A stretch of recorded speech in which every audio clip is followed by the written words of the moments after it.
da igreja de Antioquia, que foi a grande igreja missionária e começou a plantar novas igrejas. A igreja antigamente estava mais parada numa só. E no verso 19 do capítulo 11, eu vou ler, só vou ler o início, mas falando o seguinte, a Bíblia diz o seguinte: os que tinham sido dispersos por causa da perseguição desencadeada com a morte de Estevão, chegaram até Fenícia, Chipre e Antioquia, anunciando a mensagem apenas aos judeus. Alguns deles, todavia, cipriotas e sirineus, foram a Antioquia e começaram a falar também aos gregos, contando-lhes as boas novas a respeito do Senhor Jesus. A mão do Senhor estava com eles e muitos creram e se converteram ao Senhor. Só para a gente ver o detalhe que não foram os grandes líderes preparados para plantar novas igrejas que saíram plantando, mas os irmãos que tiveram que fugir de uma situação de perseguição, que quando chegaram lá em Antioquia, começaram a compartilhar o evangelho não só com os tementes a Deus necessariamente, mas com outros das outras nações. Essa ênfase de falar do evangelho para quem está fora das nossas paredes ou para quem não tem muito contexto, nesse caso cristão ou judaico no passado. Então é algo bíblico essa ideia de plantar novas igrejas, e Deus, na sua infinita misericórdia, usou leigos que estavam mudando de região, e com isso o Barnabé chegou e o Saulo foi convidado, e o grande movimento de plantação de novas igrejas iniciou-se a partir dali. Graças a Deus por isso. Eles tinham uma estrutura, tinham uma sinagoga, e uma coisa boa, através de outra tragédia, que foi quando o povo do Velho Testamento teve que ser saído de Jerusalém, mas eles criaram as sinagogas, que foi um grande ponto de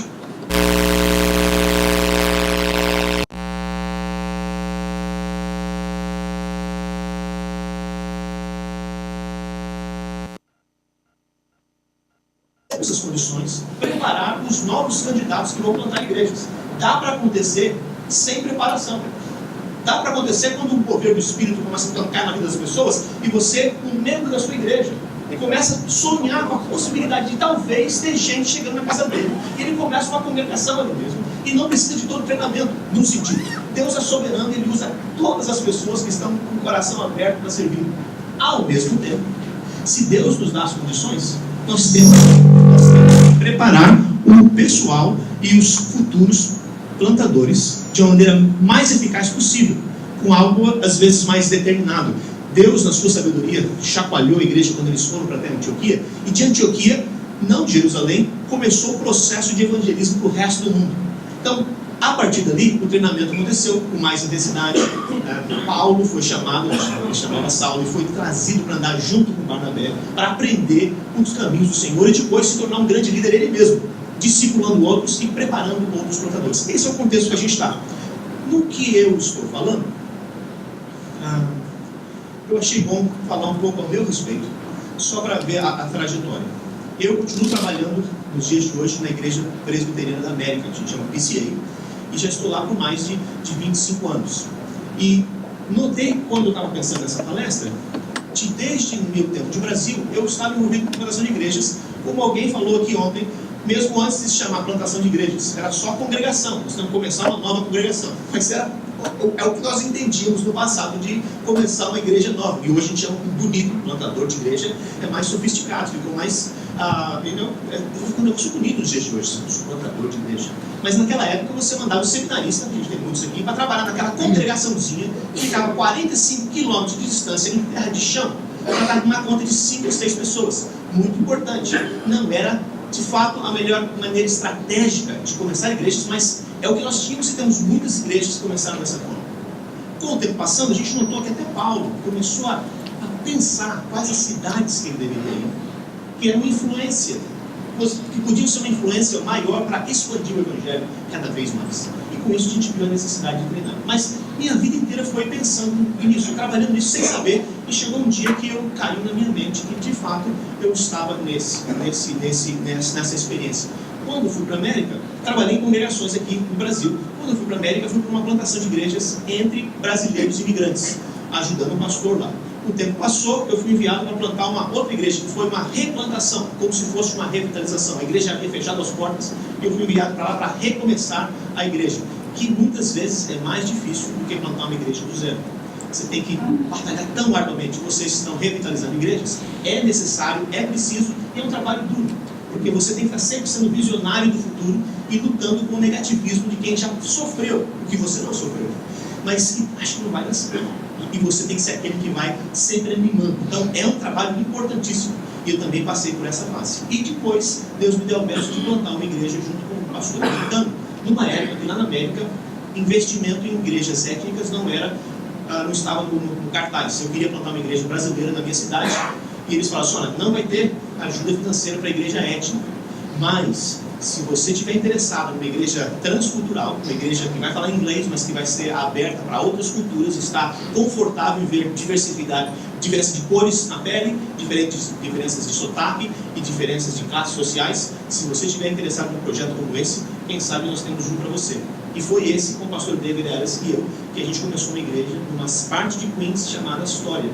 Então foi a primeira vez que eles investiram em 2 plantadores, tipo do Novo Testamento, para a nossa região, e mandaram os 2 para trabalhar. E foi uma tremenda bênção, porque eu havia sido pastor plantador sozinho, e de vez em quando, na segunda-feira de manhã, se você já é plantador, você sabe aquela angústia de alma, que você fala: é o último domingo que eu vou ser plantador, eu vou achar outro trabalho.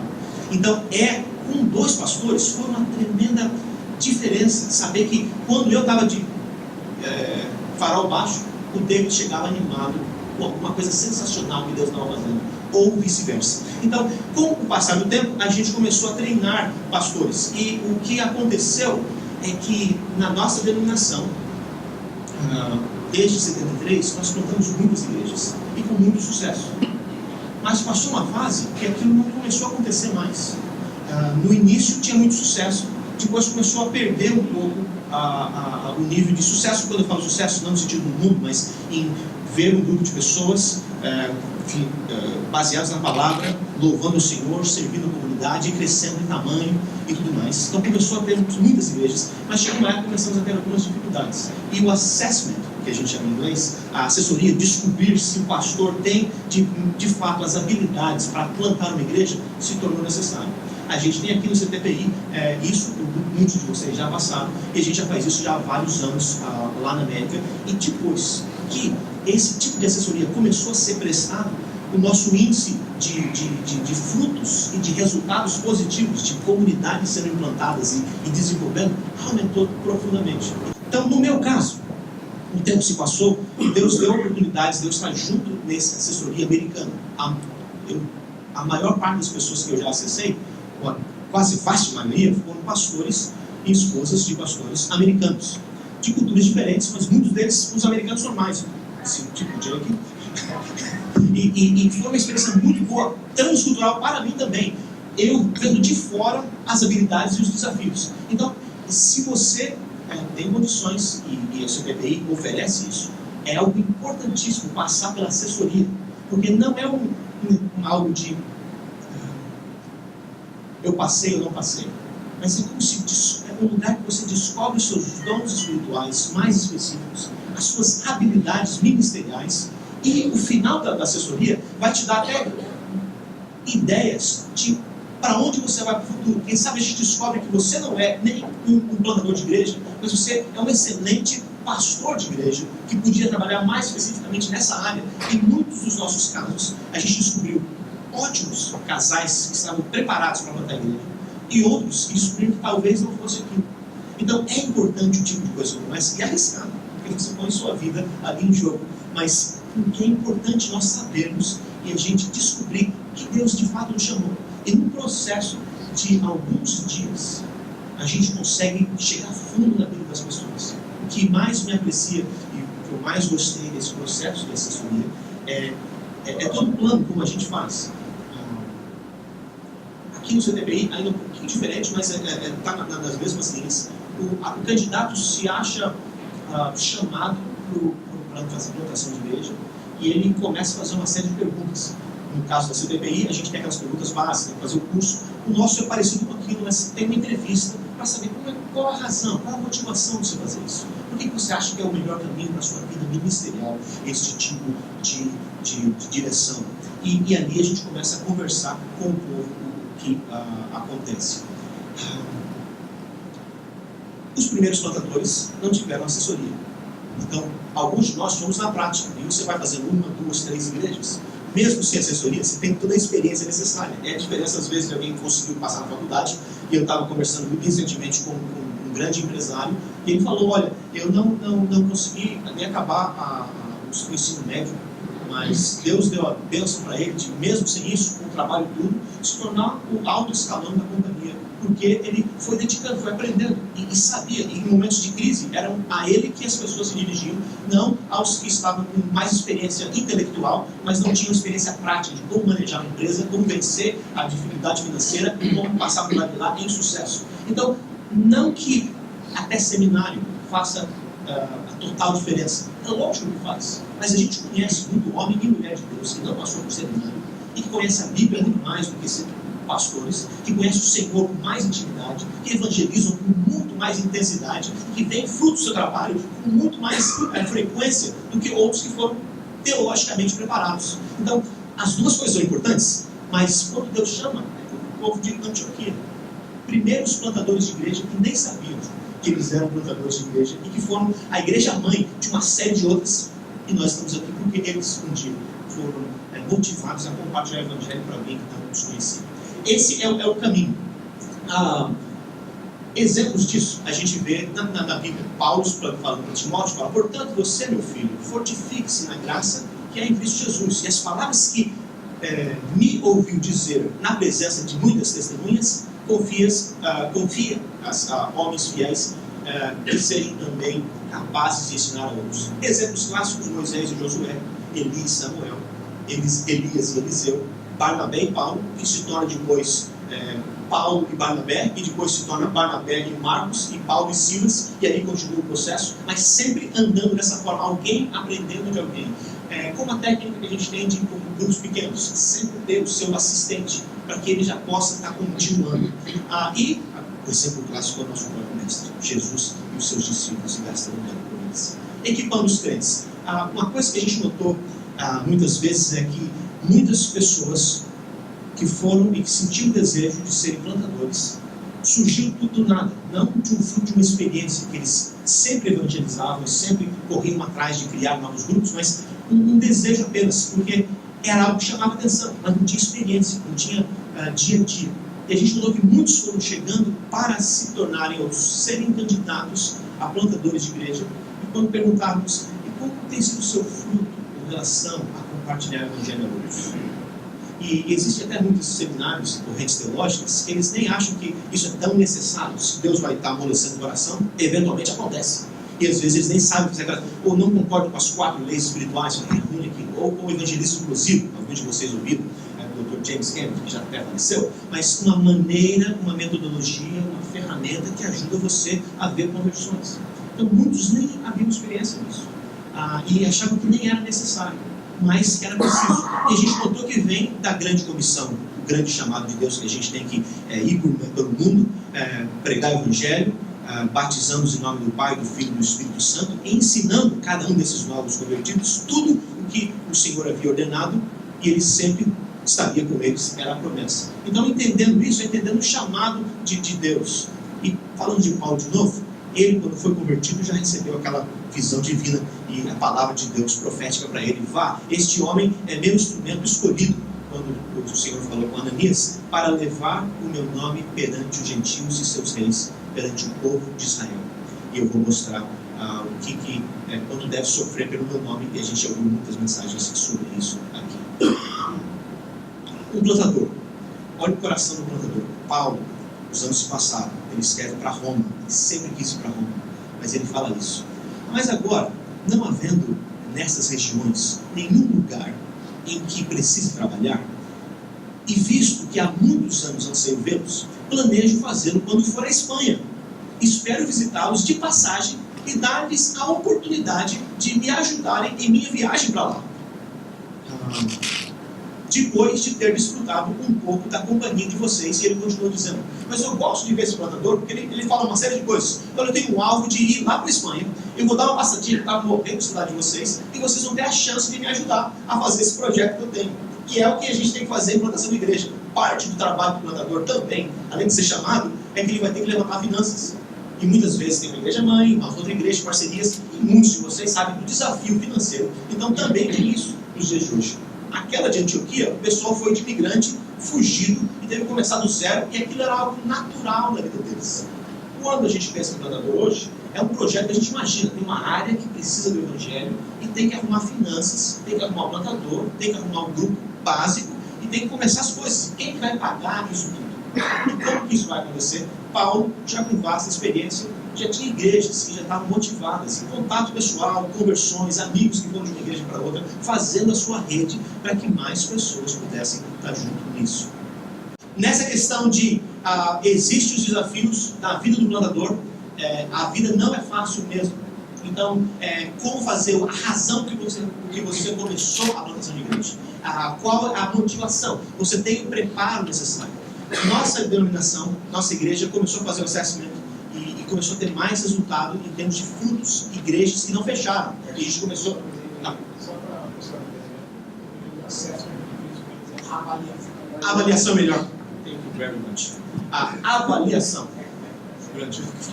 Esqueci. Mas o processo de avaliação do plantador em potencial. E quão importante era, nós começamos a fazer e o resultado surgiu. A gente viu o resultado positivo depois da chegada do plano disso. Notamos depois que faltava outra coisa chamada coaching, que a gente chama de mentoria também. Mas às vezes ele vai te explicar os dois, porque a gente usa lá no nosso sistema coach e mentor, são duas pessoas distintas. O coach mais na questão de estratégica, de o que você fazer e ver os desafios, às vezes emocionais, mas não ser o conselheiro, porque existe a possibilidade também do plantador precisar de um conselheiro. Então a gente põe um círculo e mostra o plantador no meio, e ele tem uma pessoa que é o mentor espiritual dele, uma outra que é o coach, o estrategista, que vai questionar o bom andamento do dia a dia dele, e tem outras coisas, tem o supervisor dele, qual é a organização que está fazendo aquilo acontecer e como ele se reporta a cada um deles. Mas nós notamos que depois de um tempo, a importância do coach foi fundamental. E nos pastores mais novos que estão indo para o campo, a gente já põe no plano de trabalho dele o que você quer atingir, por que você vai plantar a igreja em Piripiri, no Piauí. Ele vai falar assim, olha, a razão é essa, e vamos dizer, e faz a explicação, e num dos pontos é o que você precisa. Eu preciso de apoio financeiro, eu preciso de apoio de oração, eu preciso de uma igreja mãe, eu preciso disso, daquilo, e no ponto assim, a gente instrui o candidato, que você vai colocar, e eu preciso de um coach, alguém que vai estar me questionando o que fazer nesse projeto de plantação, que às vezes vai fazer perguntas de como você está emocionalmente, como você está, você e sua esposa, sua família, seus filhos, como você está financeiramente, quais os desafios, como você tem gastado o seu tempo com Deus, tem evangelizado, como você tem tratado com pessoas. E aí é uma parte muito importante, juntando-se as duas, a assessoria e a avaliação, e também o que vai depois. Na minha parte é mais da avaliação. E se a gente fosse pensar o que um plantador precisa, o que é necessário acontecer nesse processo. Quando a gente faz uma entrevista por telefone, a gente começa a ver algumas coisas. Qual é a sua vida com Deus? Qual é a sua vida familiar? Se você é solteiro, tem sido fiel. Por que você é solteiro? Falta de candidatos ou que você está enrolando? Você consegue viver bem nessa situação? A sua igreja apoia um líder que é solteiro? Ou você vai ter problemas com isso? É melhor você esperar um pouco e ver. Uma série de perguntas, cada igreja trabalha de um jeito e a gente tem que saber como as coisas acontecem. Então a gente já teve solteiros que foram uma tremenda bênção e outros casados que chegaram ao processo. Que a gente descobre quando eles chegam na avaliação, sempre é o marido e a esposa, a gente descobre que o casamento está meio quebrado. E é o desejo do cara plantar a nova igreja, mas a esposa não está com ele. Está indo só porque ela ama, respeita e quer fazer o melhor para o marido, mas ela não se sente chamada, não está a fim de ir e vai ser uma tragédia. E às vezes não foi conversado. O acesso à avaliação ajuda inclusive nisso. Falando nisso, esqueci de um ponto, no início do nosso projeto lá, a avaliação era feita só com o pastor plantador. A esposa não estava no plano. E a gente descobriu grandes problemas com isso. Porque o pastor, geralmente, é aquele visionário, sonhador. Se ele gosta de plantar a igreja, ele já imaginou como é que vai ser a igreja quando tiver plantando a terceira igreja depois daquilo. Mas ele não vê os problemas todos. Porque a esposa não estava junto com ele. Então a gente viu que a assessoria e a avaliação com a presença da esposa. E várias coisas são feitas. Deixa eu ver aqui. A parte Vida familiar, vida eclesiástica, a motivação, a experiência em evangelismo. Inclusive, a nossa denominação mandou um documento para a Assembleia Geral mostrando que nós vamos começar a rejeitar candidatos à plantação de igreja que não têm o dom de evangelista. E a gente começou a escrever as características do Novo Testamento de que o evangelista é, que eu acredito tem na Constituição lá, que a gente tem até a nomenclatura de alguém que é chamado de evangelista, que é o que vai evangelizar. O plantador de igreja é um evangelista. Mas muitos de nós, plantadores de igreja, a gente ama o pecador, mas não tem vontade nenhuma de compartilhar a mensagem do evangelho com ele, e a gente vai plantar a igreja como? Então, a gente viu esse detalhe, e agora as perguntas estão muito mais acirradas em saber, você gosta disso mesmo? Que esse é o nosso papel. Na América, as igrejas estão desenvolvendo e crescendo muito, mas a gente notou, o Ed Stetzer fala muito sobre isso, as igrejas cresceram, muitas igrejas estão assim, estourando, coisa bonita acontecendo, mas o número de cristãos na América tem diminuído. Então, como é que as igrejas podem estar tão grandes e o número geral dos cristãos está diminuindo? Então, a gente tem notado que muita gente está transferindo de igreja. Implantação, por uma fase de tempo, se tornou transferência de membro. Porque você chega com sangue novo, fora da estrutura quadrada, de qualquer lugar que você chama de estrutura quadrada, uma coisa nova, um monte de gente se atrai àquilo. Por razões corretas e às vezes por razões não tão corretas. E plantação de igreja não é isso. Se bem que plantação de igreja na vida do plantador é que às vezes você tem que misturar as duas coisas. Se eu só evangelizar novo convertido, vai demorar uns 4, 5 ou 6 anos para esses convertidos todos aprenderem todas as coisas de discipulado, dinheiro, finanças e a minha igreja vingar. Então eu preciso de crentes que já saibam a importância de ser fiel ao Senhor financeiramente. Ao mesmo tempo, eu preciso de novos crentes que não sabem nada disso e discipulados. Então o plantador de igreja vive em Cristo o tempo todo, em evangelizar, mas também em oferecer algo bom que outros crentes têm. E eu conheci vários plantadores que eles faziam o possível para não receber outros crentes. Ao mesmo tempo, no coração, você fica orando, Senhor, manda umas 3 ou 4 daquelas famílias boas, que vão trabalhar arduamente, vão dar dinheiro para a obra do Senhor, vão me apoiar, vão orar por mim, e a gente vai vingar esse negócio, que é o melhor caminho. Várias denominações têm feito projetos com membros de igreja, quando a igreja começa a sonhar com plantação, que eles oferecem 3, 4, 5 famílias, não só para montar uma congregação do outro lado, as famílias mudam de cidade e vão junto com o plantador para fazer isso. Então existe esse tipo de coisa acontecendo lá também, mas no processo foi melhorado com relação a isso. Em termos de o que acontece com as nossas igrejas, é que a gente começou a fazer uma outra. Eu estava falando a respeito do método que a CTBI faz no questionário para o plantador chegar. Nós usávamos Myers-Briggs para saber a questão emocional e tudo mais, e de onde a pessoa ia, e a gente usa vários deles, mas hoje a gente tem um processo que fala das 10 dimensões e 34 competências de um plantador bem sucedido. Então a gente faz a pesquisa e aquele questionário inicial de outra forma, ele responde lá, sei lá, 150 perguntas do que ele faz, quem ele é. E são perguntas, as dimensões seriam assim: integridade, dinâmica espiritual pessoal, engajamento missionário, capacidade visionária, a comunicação do evangelho, agilidade no aprendizado, estabilidade emocional, a vida familiar, aquela expectativa de ver resultado positivo naquilo que você está fazendo, e coragem gerencial. Não sei se essa é a melhor tradução do mundo, mas ter coragem de gerenciar a coisa.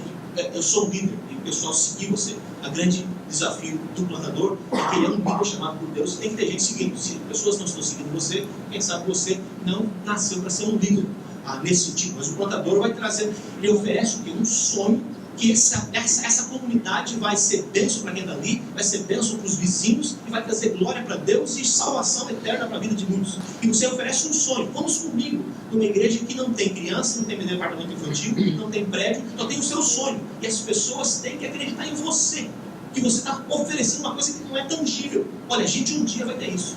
Então é necessário uma série de características no líder que muitas vezes a gente deixa só para o cidadão aprender quando ele vai para o seminário, ao invés de mandarmos pessoas para o seminário.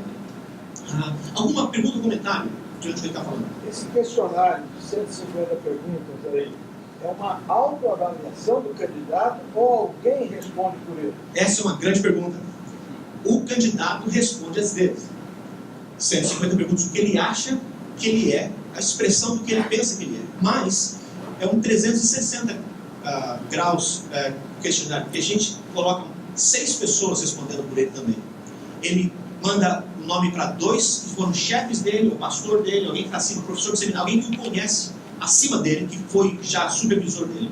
Ele também oferece 2 pessoas que o conhecem no plano do dia a dia, como é que ele é no dia a dia. Não a esposa, mas a pessoas próximas dele. E também mandamos mais 2 nomes que são discípulos dele, pessoas que trabalharam para ele, ou na igreja, ou que ele discipulou, ou que ele levou a Cristo. E todos eles respondem as mesmas perguntas e mandam para nós esses questionários. Com isso a gente tem os 6 e mais o dele. Coloca-se tudo no computador e aí a gente vê a resposta dele. Olha, você é um homem de oração? Ele põe 5. Eu sou o melhor homem de oração que já teve nessa face da terra. O pessoal que fala dele fala assim, 3,5, 4. E a gente vê, por que até a discrepância dele achar que ele é um tremendo homem de oração? O pessoal fala assim, ele é um homem generoso, hospitaleiro. Ele fala assim, 2. Não é. E o pessoal que responde para ele fala 4,5, 5. Por que é discrepância? Então, com dessas coisas, a gente vê a resposta do candidato com a resposta dos outros que o conhecem, porque tem os assessores ainda, é a outra parte. E a gente vê se ele está avaliando a si mesmo de maneira correta. Muitas vezes, casos bonitos, ele é humilde na resposta, porque a gente, plantador de igreja, tem essa maneira de pregação, tipo pregação. Qual a sua pregação? O que você se acha como pregador? Geralmente o pessoal põe 4,5, 5. Eu não consigo achar muito plantador de igreja que põe que a minha pregação é 2,5. De 2 a 5. Ele sempre põe 4,5, 5. Mas daí você pergunta para você vê os outros 6, põe 3, 2,9, 3,1. Você qual é essa discrepância? A questão da avaliação é para colocar o candidato na realidade. Os assessores, que eu vou falar depois, não conhecem o candidato com essa intensidade, mas as 6 pessoas de fato conhecem. Então, esse processo nos ajudou tremendamente a descobrir quem de fato é o candidato. Para 2 coisas. Se o candidato se pensa muito acima do que ele é hora de ter um pouco de humildade, ver que você não é tão bom quanto você pensa que é.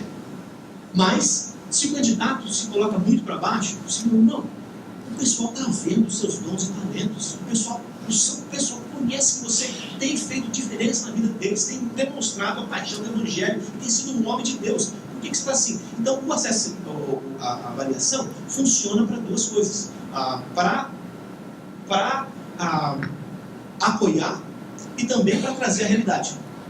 Quem escolhe esses que vão responder? É o próprio candidato. Então, e daí explicado. Não é porque ele é seu amigo, seu candidato, que você vai falar coisas. Não pensa que a gente às vezes tem muitas essas cartas de referência que a gente faz pedindo para o pastor. Ele sempre fala que você é o melhor membro da igreja, porque ele é seu amigo e tudo mais. Ele fala a realidade, mas ele não quer de fato dizer. Não sei se aqui é cultura do Brasil assim, mas a gente não vai falar assim. O cara é meio enrolado. No papel, você pode falar.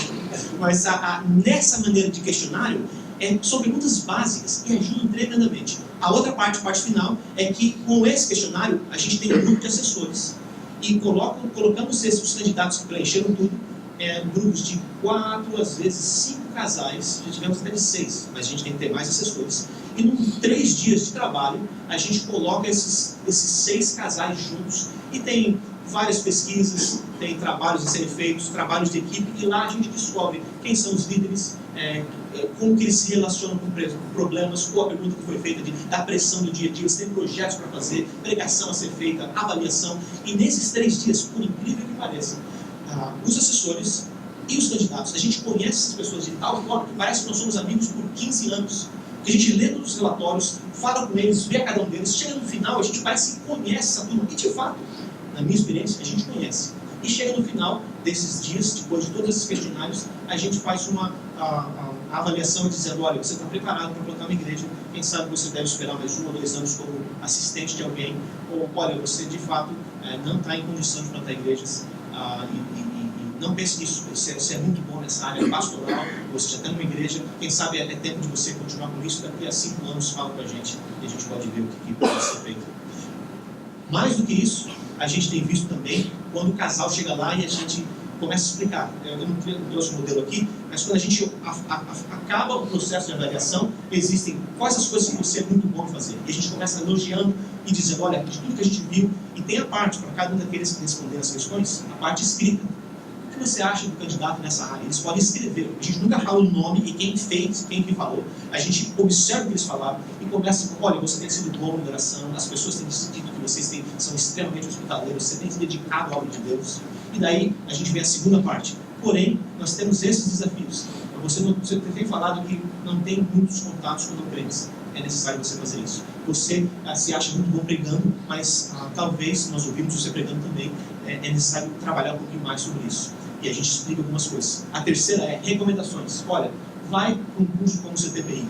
Comece a frequentar isso. Arrume um coach, um mentor, o mais rápido possível. Vá para um curso desse tipo de coisa. E às vezes ele tenta também falar com a esposa. Esposa, você tem sido uma bênção nessa área. A igreja e os seus amigos têm demonstrado e falado o quanto você tem sido importante nesse processo. E é uma hora de restauração e de cura. A última coisa que eu vou falar, teve um caso de um casal que chegou para assessoria, para avaliação, ao meio-dia, começava às 1h. Quando o casal, principalmente a esposa, viu aquilo tudo, ela ficou tão tensa, ela não aguentou, e o casal passou pelo carro para ela e falou assim, eu tenho que ir embora, não é o tempo para nós ainda. De medo. Outros entraram no processo do bootcamp, que a gente às vezes chama, e com muito temor. Mas os 3 dias de tensão é como se fosse aquela filme que a gente vê rapidamente, é uma plantação de igreja em 3 dias. Que você sente a alegria, a dor, o sonho, a tristeza, a angústia, e você discute com a sua esposa, e no final a gente tem a chance de falar e encorajar e abençoar vocês. Para que vocês me conheçam melhor, eu sei que o Ricardo já falou ontem, bom, todo mundo me conhece por Pezzini, o pastor Pezzini, por onde, desde que eu não sei porquê, mas desde que eu era pequeno começaram a falar, acho que porque esse negócio de italiano, nome diferente, fica mais fácil. Meu pai era José, então chamava José Pezzini, aí tem um outro José Carlos, ficou Pezzini, então, por isso, eu fui pastor da IPB aqui por 10 anos, no norte do Paraná, onde eu revitalizei 2 igrejas nesses 10 anos. A última igreja foi melhor, aprendi nos primeiros 3 anos, apesar de ter grande sucesso, mas a segunda igreja foi em Apucarana, no Paraná. Eu peguei essa igreja com 30 anos e 38 membros, sendo uma igreja família, e por ele posso explicar depois, se houver pergunta nessa área, sobre os 5 tipos de igrejas existentes no mundo. E Deus me deu a graça em 7 anos que eu fui pastor lá, batizar mais de 560 pessoas. E depois fui para os Estados Unidos. A princípio eu fui para lá para ficar 2 anos e retornar, mas Deus tinha uma outra agenda que eu não sabia ainda, acabei ficando 17 anos. Plantei 3 igrejas de língua portuguesa e depois comecei a trabalhar, depois de 5 anos como pastor, fui convidado para trabalhar com a fundação, que estou até hoje, chamada The Outreach Foundation.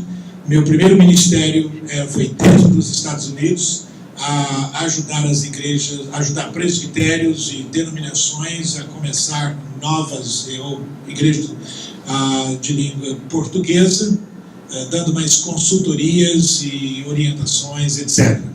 Nesse tempo, fiz alguns cursos de coach e faço parte de um grupo ainda que se reúne até hoje, todo ano. Vou estar agora no dia 20 a 24 de janeiro, na Califórnia, na nossa reunião.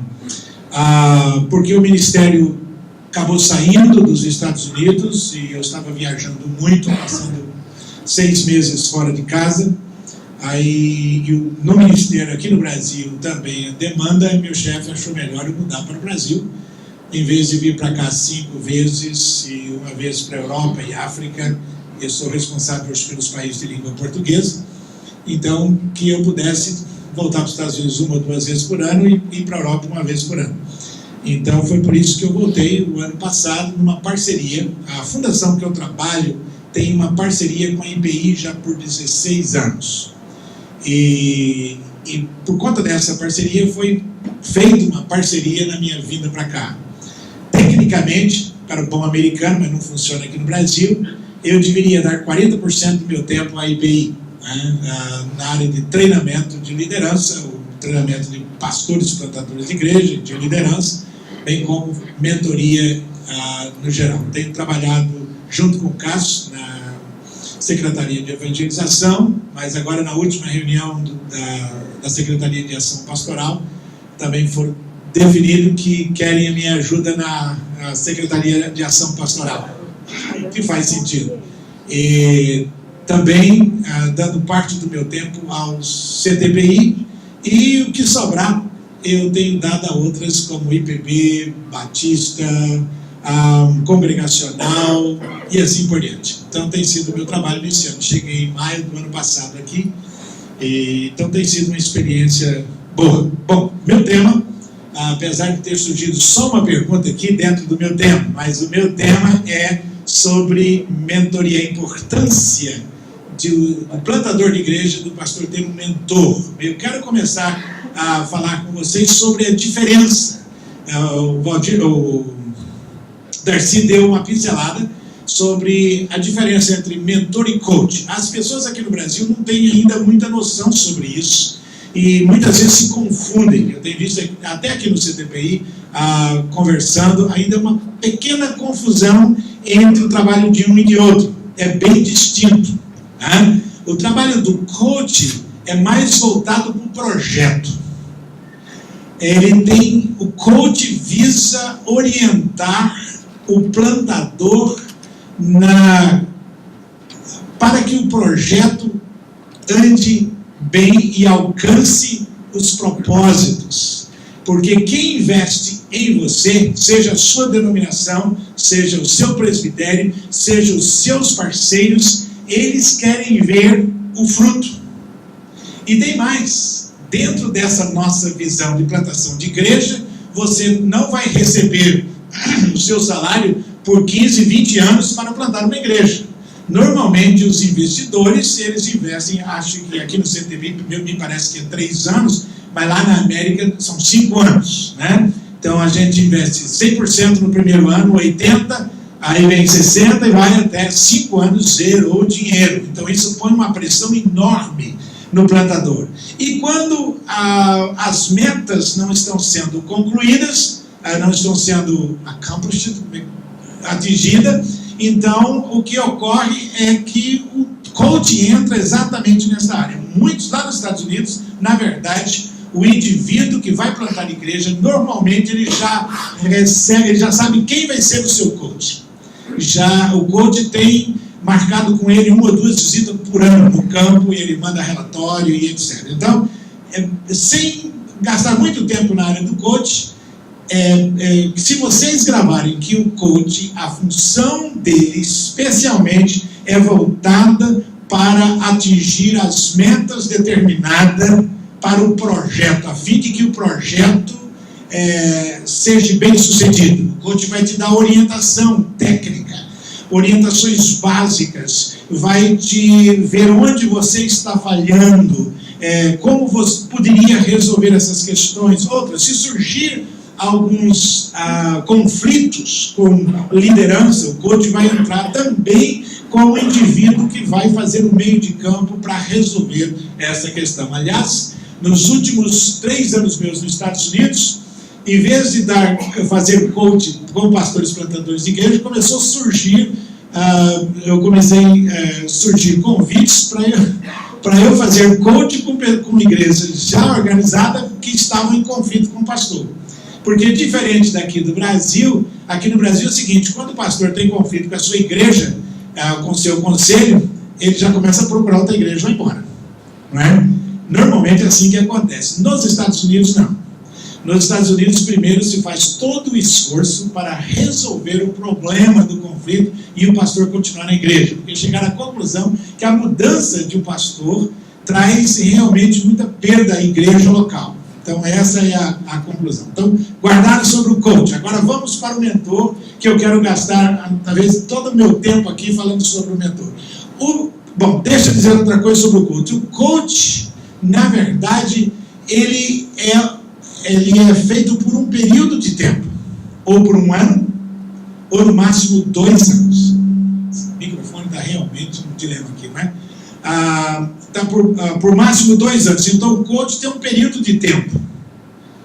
Então lá nos Estados Unidos, como o coach ganha por por sessão, né? Então, normalmente já se estabelece, quando convida o coach para pregar, já manda o cheque adiantado por um ano. Então, esse terminou o ano, o coach prestou o relatório dele à comissão de ministros, né? Ou presbitério, terminou o trabalho do coach. O mentor é o contrário disso. Também o coach não precisa ser alguém de confiança. O coach precisa entender do projeto. O coach precisa entender de todas as questões relacionadas ao projeto da plantação de igreja. O mentor é o contrário.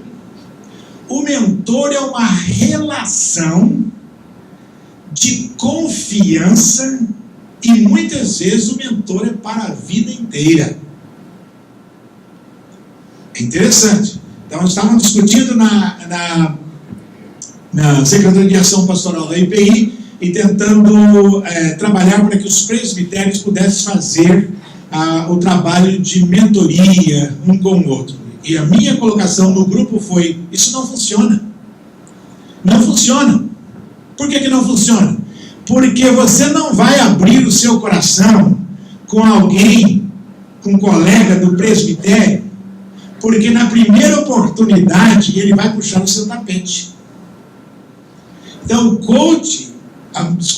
o mentor é uma relação de confiança, e quem escolhe o mentor não é o mentor que vai escolher quem ele vai mentorear.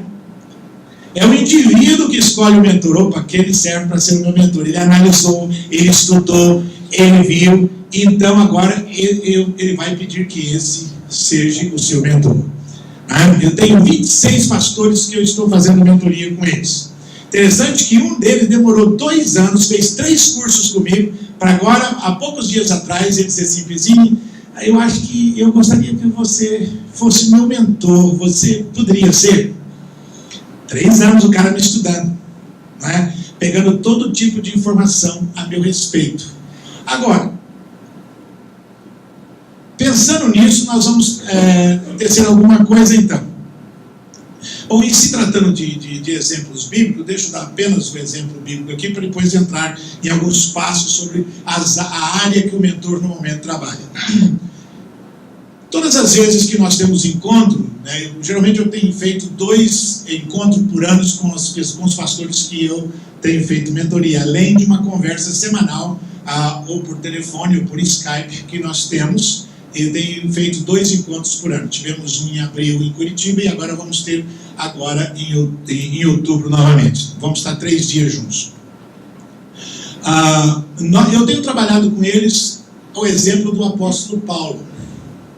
Se você for olhar o apóstolo Paulo, você percebe que ele teve um mentor desde o início. Quem era? Barnabé.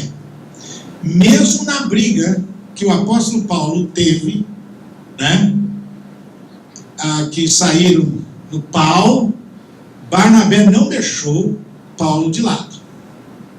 Mas se você olhar para a caminhada do apóstolo Paulo, você vê a relação de Paulo com Tito e com Timóteo de forma totalmente diferente. Percebe-se que Tito era o companheiro de Paulo, era o amigo de Paulo, era quem estava próximo dele o tempo inteiro. Se você ler a carta aos Coríntios, você vai perceber o quanto Tito era importante para Paulo. E quando ele se refere a Timóteo, ele se refere totalmente diferente do que quando ele se refere a Tito. Timóteo, na verdade, era o... Deixa eu fazer o inverso, porque é difícil a palavra em português, mas Timóteo era aqui é o problema. Timóteo era mentoreado, acho que essa é a palavra em português, mentoreado por Paulo, né? Mentoreado por Paulo. Enquanto que Tito tinha uma relação diferente com Paulo. Ele já estava de igual para igual. Não estava debaixo de Paulo, estava no mesmo nível, não é? Então vocês percebem isso, e a gente percebe o trabalho de Barnabé e etc, que lá no final da vida dele, ele falou assim: olha, traz lá João Marcos, né? Aquele que ele tinha saído na pancada com ele, né, e resolver a situação e etc. Então, vamos ver. Primeiro, com relação ao mentor, né? Por que você precisa de um mentor? Por que o pastor precisa de um mentor? Né? Podemos dizer assim, primeiro, porque pastorear não é um trabalho fácil. Plantar igreja piorou. Tem até um livro ali, achei interessante, que plantar igreja não é para fracos. Não é? Não é assim que tem um título do livro ali? Plantar igreja não é para fracos. Pastorear, queridos, não é fácil. Pastorear é um desafio quase que impossível. E todos nós temos problemas diariamente para enfrentar. Talvez uma das primeiras razões é que quando saímos do seminário, quando entramos no ministério, nós não sabemos qual é o nosso lugar no corpo de Cristo. Não sabemos qual é o nosso lugar no corpo de Cristo. Então, nos primeiros anos de ministério, a gente joga em todas as posições. A gente joga de quarto zagueiro, eu não sei você, mas eu fui assim, né? Eu joguei de quarto zagueiro, não deu certo, aí foi para ponteiro esquerdo, piorou, aí me puseram de centroavante, piorou ainda, aí eu fui tema de goleiro. Então, no início, você chuta o escanteio, corre na área para cabecear, pega a bola no fundo aí, leva para o meio de campo e faz tudo. E se a gente não cuidar, isso também leva a alguns outros problemas. Aí você acaba percebendo que, será que eu não sou bom em coisa nenhuma? Onde é que eu posso funcionar melhor? Onde eu posso produzir melhor? Em outras palavras, que tipo de literatura eu vou ler? Como posso isso me ajudar? Então, na verdade, o primeiro trabalho do mentor com relação a isso é sobre o potencial do indivíduo. Ele visa, primeiramente, o potencial do indivíduo, levar o indivíduo a descobrir qual é a sua área forte no ministério, a fim de que ele atinja o melhor do seu potencial. Eu não sei você, mas eu demorei 15 anos da minha vida atirando em todos os alvos e jogando em todas as posições, até que eu descobri o propósito de Deus para a minha vida e, de fato, meu lugar no corpo de Cristo, aonde eu pude colher muitos frutos. Se eu tivesse tido um mentor desde o início, a minha vida teria sido muito mais fácil. Na verdade, eu teria conseguido isso com muito mais facilidades. Um outro fator interessante é que nós estamos vivendo um período onde nós temos muitos pastores doentes emocionalmente, com estresse, burnout. Eu não sei se vocês, essa palavra não é traduzida e está sendo usada muito aí, o burnout, né? Eu sei que muitos brasileiros falam burnout, né? E vai por aí, mas hoje é a doença do século. Eu tenho estatística que é assustadora.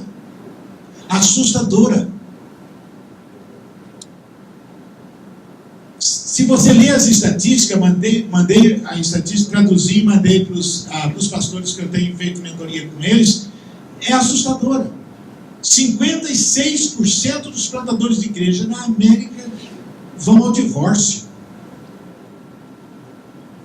83% deles dizem que a vida com Deus é algo interessante e é prioritária, só que 6% apenas tem uma regularidade de uma vida devocional. Aqui no Brasil, só este ano, faz um ano e pouquinho, 1 ano e 3 meses que eu estou no Brasil trabalhando com os pastores, já encontrei 3 pastores pensando em suicídio. Um é um jovem pastor muito eficaz, e ele eu não posso ir aqui, ele dizem para mim que ele está ouvindo vozes.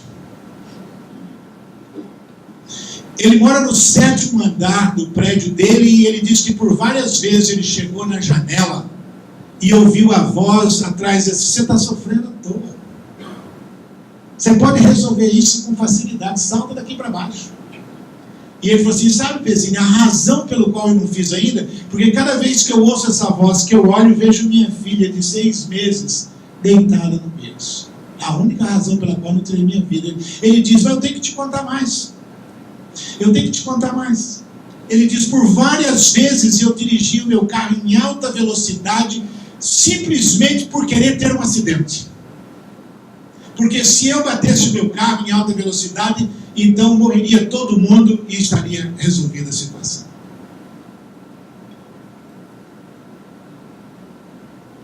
Por...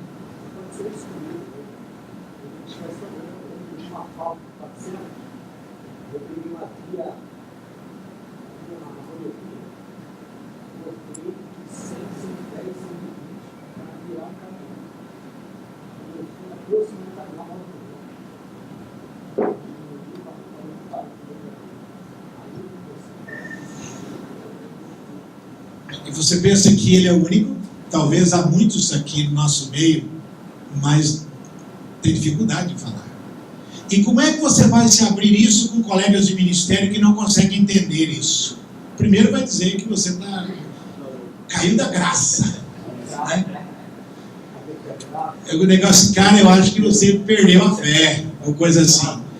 Então, nós temos muitos pastores doentes. Pastores têm me procurado depois de palestra.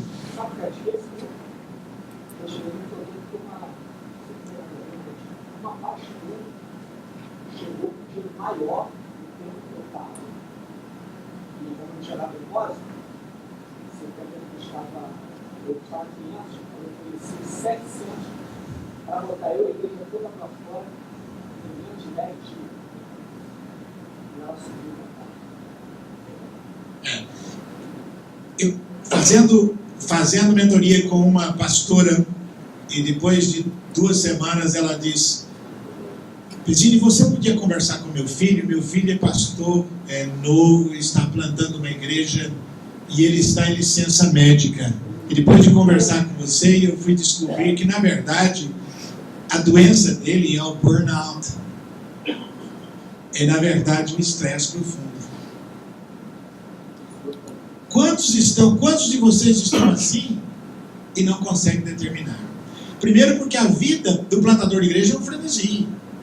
Já é provado que o plantador de igreja trabalha 60 horas por semana ou mais. Porque esse é um detalhe interessante. Agora, o mentor entra nisso de que forma? Te orientando em várias coisas. Primeiro, na formação, então o mentor, ele tem trabalho na sua vida física, na sua família, na saúde da sua família, na sua saúde pessoal, também na questão da administração do tempo, que é algo que aqui no Brasil ainda as pessoas têm uma grande dificuldade na administração do tempo. Eu tenho descoberto que muitos pastores usam agenda para anotar compromisso, e muitos se orgulham de ter uma agenda cheia, sem espaço para nada. E aí ele vai deteriorando a sua saúde. Quantos pastores obesos nós não temos com pressão alta, com colesterol alto, e que simplesmente é resultado do estresse, da cobrança total. Acredite ou não, queridos, eu tenho descoberto, uma das primeiras coisas que eu peço para os pastores quando eu começo a fazer mentoria é que eles me enviem a sua agenda pessoal. Teve um, acabou de me enviar dele, recebi hoje de manhã, dizendo aqui, olha só o que ele disse: olá, Pezzini, paz, espero que o congresso esteja sendo uma bênção. Pezzini, em anexo minha agenda semanal. Não sei bem se era assim, mas vi muitas coisas que fazia e não sabia, como pouco tempo e assim por diante. Ele descobriu que ele não tinha tempo para a família, para a esposa e etc. Então temos trabalhado essa questão de tempo. É interessante que teve um dos pastores do Sul que quando conversamos por Skype, conversa vai, conversa vem, nós determinamos alguma coisa, etc. Aí eu disse assim: fulano, você poderia então fazer a sua agenda semanal? E me enviou. Ele riu. Eu percebi que ele achou que eu estava pedindo alguma coisa assim meio, né? Essa coisa de criança, o Pezzini está achando que eu sou menino? Aí eu deixei quieto. E quem trabalha comigo sabe que eu sou sério nisso. Aí na semana seguinte ele me enviou um e-mail pedindo perdão, porque quando ele foi fazer a agenda ele descobriu que não era nada fácil, que não era realmente a coisa tão simples para ser trabalhada. né? Então essa é uma das coisas que a gente trabalha. Então nesse trabalho de mentoria a gente trabalha várias coisas. Primeiro, a vida com Deus. Então a gente trabalha como mentor, e uma cobrança quase que constante, semanalmente, abre a conversa, o indivíduo conta, escuta, como é que foi a sua vida devocional essa semana? Porque, queridos, essa é uma outra luta para o pastor brasileiro. Outra luta para o pastor brasileiro. Nós entendemos tudo que foi falado aqui no CTPI sobre a importância da oração. Pastores mentem muito. E sabe onde o pastor mente mais? No púlpito. Nós temos a maior cara de pau de pregar sobre oração, mostrar para o crente que deve orar, que a oração é a razão do sucesso, é a razão da vida com Deus, e de todos os sentidos, mas a gente não ora. Eu tenho encontrado pastores que ao ano passado no CTPI, eu dei um workshop sobre isso, e um monte de pastores ao meu redor, e vinha confessando mesmo. O grande dilema é que muitos dos pastores têm confessado a mim que têm orado com o telefone celular em cima da escrivaninha.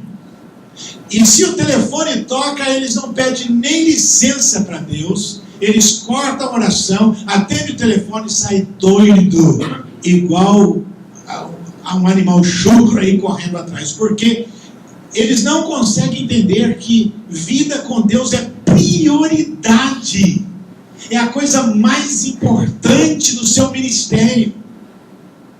E aí você encontra... quando eu tenho trabalhado vida com Deus, eu não tenho trabalhado oração profissional.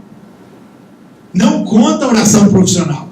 Eu orei hoje, se eu somar as orações das visitas que eu fiz, etc, vai dar um... Não soma. Essa é oração profissional, irmãos. Você vai lá no hospital orar pelo doente, ele pode ser ressuscitado dos mortos. Mas é uma oração profissional. Isso não é tempo com Deus. É resultado da sua vida com Deus, mas não é a vida com Deus. Você pode fazer 5 visitas no dia e orar 5 vezes, ler a Bíblia. Mas isso não é vida com Deus. Então eu tenho dito, se você quiser ser um pastor que seja bem sucedido na plantação de igreja, na revitalização da igreja, seja em que área for, se você não separar no mínimo 1 hora por dia, ou 2, eu acho que 1 hora é pouco demais, mas vamos trabalhar aqui como bons brasileiros, 1 hora por dia, aonde você marca o seu tempo com Deus. E eu tenho dito, olha, eu quero saber na sua agenda que horas é que você tira para a sua devocional, todos os dias no mesmo lugar, todos os dias no mesmo tempo, e você vai ter a noção, depois de um tempo, parece que Deus te espera ali. Vocês ouviram um pouquinho do José João, pastor da maior igreja presbiteriana no Brasil, lá no fim do mundo. Quando eu recebi aquele homem em casa, ele foi falar numa conferência na Califórnia, eu fiquei boquiaberto, uma humildade tremenda. Pastor de uma igreja de quase 8 mil membros, então ele é um homem muito ocupado. Aí, todos os dias, ele ficou na minha casa, eu via que lá pelas 4 horas da manhã já tinha luz acesa no quarto dele. Aí ele levantava e disse assim, Deus hoje me acordou 4 horas. Bom, um dia ou outro, assim, talvez Deus tenha alguma coisa especial para fazer com ele, né? Acordar 4 horas da manhã, mas isso foi todos os dias. Aí quando eu chego na Califórnia, nós ficamos no mesmo hotel. E aí ele disse assim, será que daria para a gente orar 6 horas da manhã? Ele disse, claro, vamos orar, o senhor pode vir aqui no meu quarto, né? E o café era às 8, então a gente ia das 6 às 8 para orar, né? Aí, e todos os dias ele chegava com a mesma história. Olha, Deus me acordou 4 horas da manhã. Aí eu trouxe um grupo de americanos e fomos lá em Manaus. Chegamos em Manaus, eu perguntando para os pastores assim, não, ele ora em média 4 horas por dia. 4 horas por dia. Então isso é um trabalho do mentor. O segundo trabalho, além da questão de vida com Deus, é a vida intelectual do pastor. Essa é uma outra área que nós brasileiros sofremos muito. Queridos, nós temos que entender que nós somos profissionais do conhecimento. E a pergunta que temos que fazer é o seguinte: por que as pessoas vêm à tua igreja? Por que as pessoas decidem vir te ouvir? Qual é a razão pela qual elas são atraídas a te ouvir você falar de, 30, 40, 50 minutos, se você for igual eu. Se for igual o Renato, é 1 hora, 1 hora e 10, não é? Como é que você acha que as pessoas vêm te ouvir para quê? Se você não recebe, se você não coloca aqui, eu costumo dizer que o Espírito Santo não é capa de vagabundo, não é capa de preguiçoso. Agora, falando esses dias atrás no Rio Grande do Sul, dizendo assim, eu acho que o pastor deve ler pelo menos um livro por semana. Porque se ele tem um objetivo de leitura diária, 30 páginas por dia, que não é muito, você consegue ler em 1 hora, você vai ler 150 páginas em 5 dias, tendo 2 dias de folga. Então você lê a média um livro por semana. Aí um dos pastores, daqueles mais assim, animados, levantou e disse assim: ô Pezinho, esse ano eu estava tão feliz de pôr no meu relatório que eu tinha lido 3 livros, no ano você vem falar um livro por semana? Sabe, o grande problema é que muitas vezes nós nos orgulhamos da nossa mediocridade. Nos orgulhamos da nossa mediocridade. Então o mentor também vai trabalhar essa área. Trabalhar de que forma? Não só motivando o indivíduo a ler, não só incentivando a ler, como nas conversas, como no trabalho pessoal, vai descobrindo as áreas de carência e onde precisa e vai orientando o indivíduo com as leituras. Olha, queridos, você está enfrentando esse dilema aqui, você precisa trabalhar isso, só tem um livro assim. Olha, eu gostaria então que essa semana você olhasse para esse livro. Sabe o que eu tenho feito? Uma outra coisa que eu descobri é que muitos pastores leem, mas eles não sabem aproveitar o que leu. Eles não sabem utilizar aquilo que leu. Então o que eu tenho feito? Eu criei um relatório de leitura que eu passo para o indivíduo que eu estou fazendo mentoria com eles, e quando eles terminam de ler, eles então enviam isso a mim. Por que eu tenho feito isso? Eu tenho feito isso para orientá-lo, a fim de que eles saibam utilizar as informações que eles colheram na leitura. Então o mentor também vai te orientar com bibliografias. Porque muitas vezes eu chego em algum lugar, na casa de algum pastor, ou no escritório de algum pastor, eu vejo que ele até tem livros, mas eu olho para a estante dele e eu vejo uma coxa de retalho. Aí eu fico, meu Deus, você sabia que se você empregar 2 horas por dia de estudo em um assunto, demora 5 anos para que você seja um expert naquele assunto? Imagina se você for atirar em todas as áreas. Então, se você hoje for na minha casa, na minha biblioteca, eu tenho mais ou menos uns 2.000, 2.300 livros na minha biblioteca, você vai ver 3 áreas. Você vai ver liderança, espiritualidade e plantação de igrejas. Talvez eu encontro com um colega assim, Pezinho, você precisa ler esse livro. Cara, esse livro é tremendo. Eu olho e está fora da minha área. Bom, se eu vou perder tempo ler esse livro aqui, eu posso ler outro que vem acrescentar na minha área. Então o mentor ajuda você também intelectualmente, mas também na sua saúde. O mentor não está interessado apenas na sua vida intelectual, na sua vida com Deus, mas está interessado em você, na sua saúde física e na sua saúde, na saúde da sua família, no relacionamento seu com a sua esposa. Queridos, é tão curioso a relação de mentor com o mentoreado, é que, veja bem, eu vou dar um exemplo do que já ocorreu comigo nesses tempos.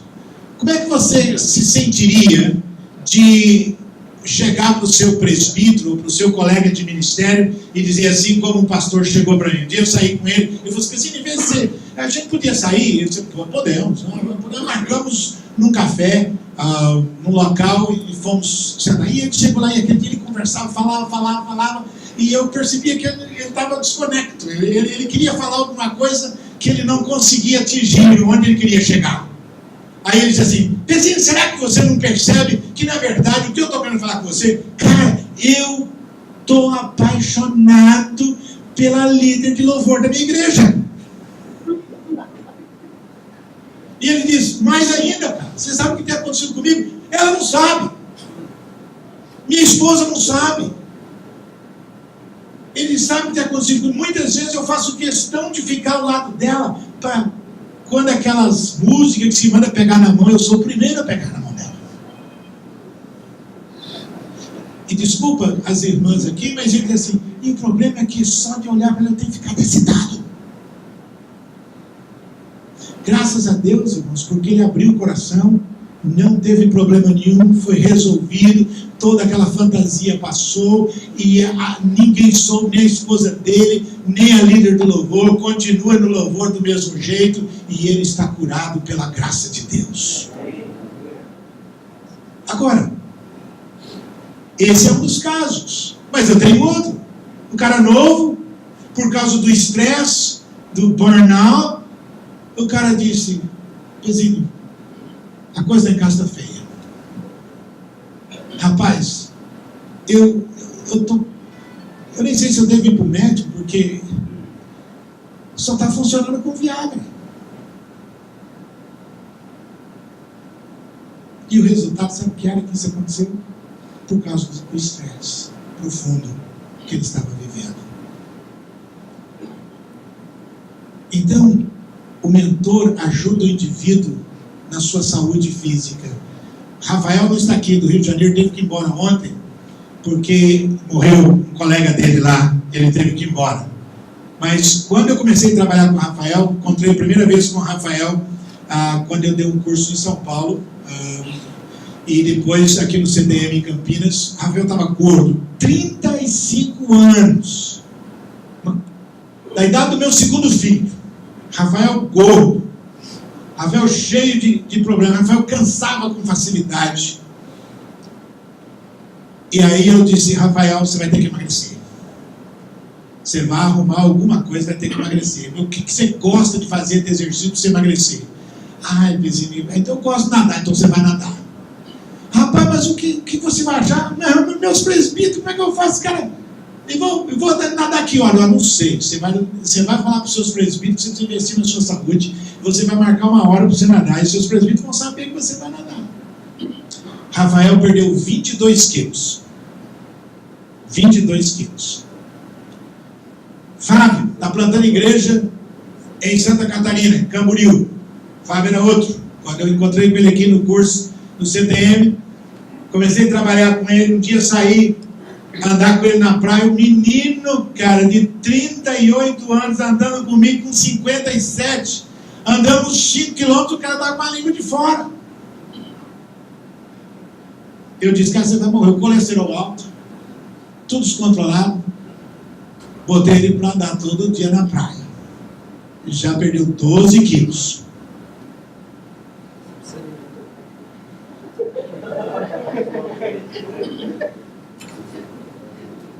Não se preocupe, eu sei que alguns não vão querer fazer mentoria comigo. Eu já perdi aqui. Mas essa é a realidade. O que eu quero dizer é que o mentor zela pela sua saúde espiritual, física, emocional e da sua família. O mentor se interessa se está bem no seu lar, se não está, se você... Teve colegas que eu disse: cara, você vai estar colocado na sua agenda uma noite por semana, você não vai fazer nada, você vai sair com a sua esposa, você vai para o cinema, você vai fazer o que você quiser, mas uma noite por semana é sua e de sua família. E o seu dia de... Olha, e outra coisa, não quero que você tenha um dia de folga, eu quero que você tenha um dia de descanso. Porque há muitos colegas pastores que só têm dia de folga, mas não tem dia de descanso. Dia de folga, dia de descanso, você vai ter, pode sair com seus filhos, vai fazer o que você quiser, vai jogar, vai pintar, vai jogar videogame, vai fazer alguma coisa. é que pastores tiram folga da igreja, mas eles vão cuidar de coisas pessoais. É carregar pedra, né?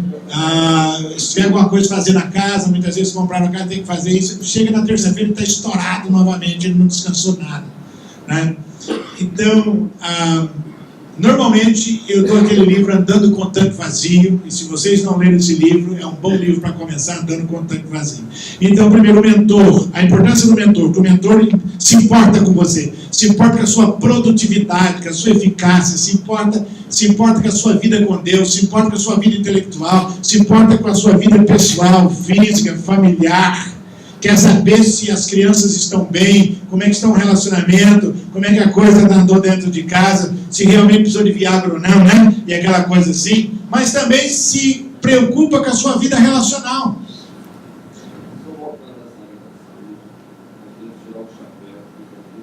Oh, como? Muito. Exato. Queridos, e tem um fato curioso da sua vida relacional. Porque plantar igreja, ou ser pastor de igreja, ou revitalizar igreja, você não faz com os livros, como nós ouvimos ontem. Mas não faz sem eles também. Porém, a gente precisa ter um balanço. Então, o mentor vai ver como é que está. Quantas pessoas novas você conheceu essa semana?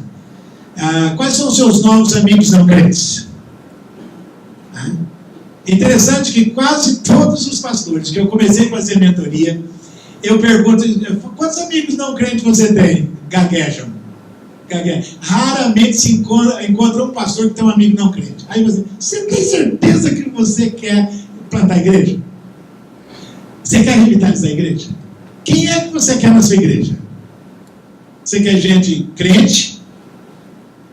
Como é que se ganha gente para Jesus? Como é que se evangeliza? A não ser que você faça igual o aniversário do Reino de Deus, né? Então fica lá na porta do templo, arrastando pela mão e assim, carrega para dentro e faz alguma coisa. Mas pastorear, queridos, é relacionamento. Pastoreio é relacionamento, é amizade. E se nós não desenvolvermos amizade, e principalmente na revitalização, aqueles que não conseguirem fazer amigos dos donos que estão lá há 250 anos, jamais vai conseguir revitalizar a igreja. Então, essas são algumas coisas interessantes. E então o mentor cuida também dessa área relacional. E também ajuda na questão de liderança. Ajuda nas horas dos conflitos, orientações e etc. Não que ele vai fazer o papel do coach. Não. Mas quando não tem como evitar que o indivíduo venha conversar com você e fala dos conflitos que eles estão enfrentando. Pezinho, o que é que eu tenho que fazer? Qual a sugestão sua? Aliás, a mentoria chega a um ponto, tem um menino, primeiro indivíduo que eu comecei a fazer mentoria com ele no Brasil, já comecei antes de chegar. O Lira é de Sorocaba, mas ele está plantando uma igreja no Rio Grande do Sul, em Passo Fundo.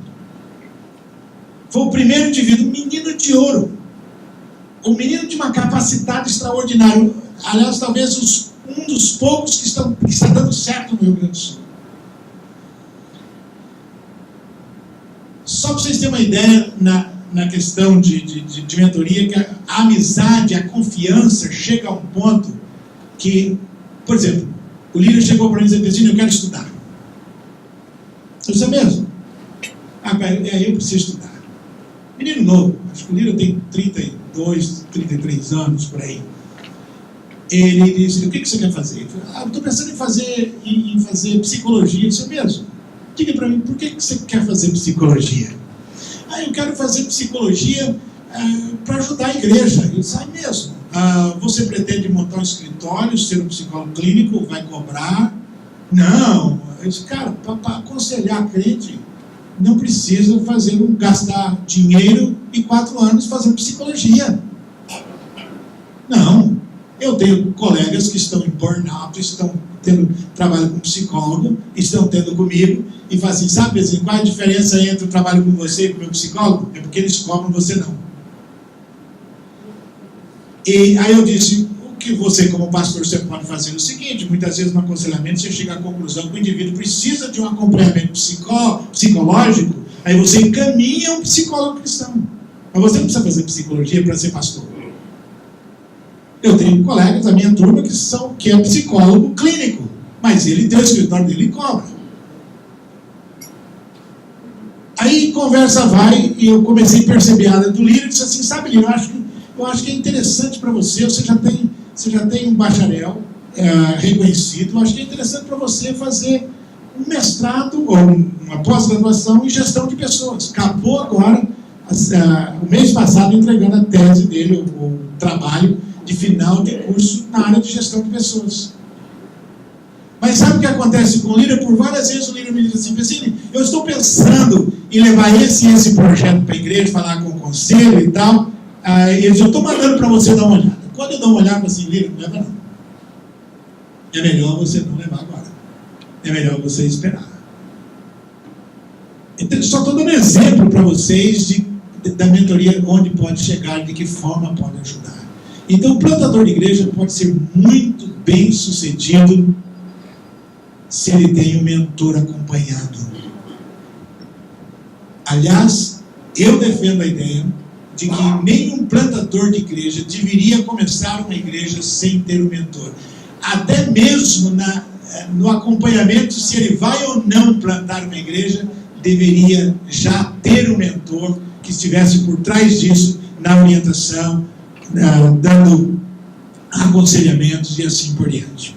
Então as pessoas falam que o mentor é uma pessoa que se torna tão íntima que o indivíduo, se nasceu alguém na casa dele, a primeira pessoa a saber é o mentor. Qualquer coisa que acontece, a primeira pessoa a saber é o mentor. Ele tem liberdade para ligar para o mentor qualquer hora da noite ou do dia, em qualquer lugar. Então essa é a importância da mentoria na vida do indivíduo. Quando eu te ouço, eu vejo que o mentor seria o discipulador e o pastor sobre o plantador, o pastor, o missionário. Existe alguma diferença? Existe. Novamente, mentoria não é discipulado. Novamente, discipulado você tem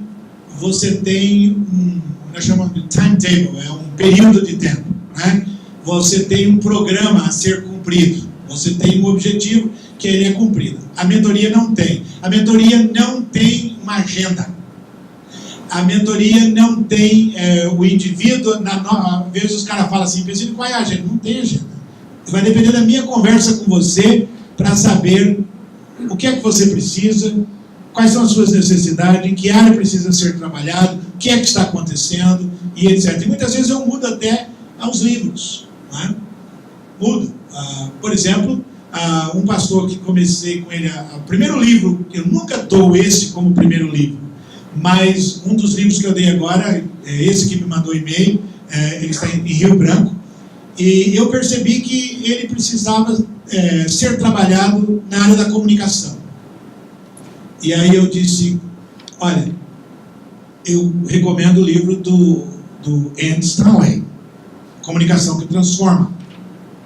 E na verdade é o estilo, eu acho que a metodologia, ou melhor, a maneira que Andy, ele fala de comunicação, é exatamente a maneira de pregar para alcançar a pós-modernidade, ou seja, essa cultura da pós-modernidade.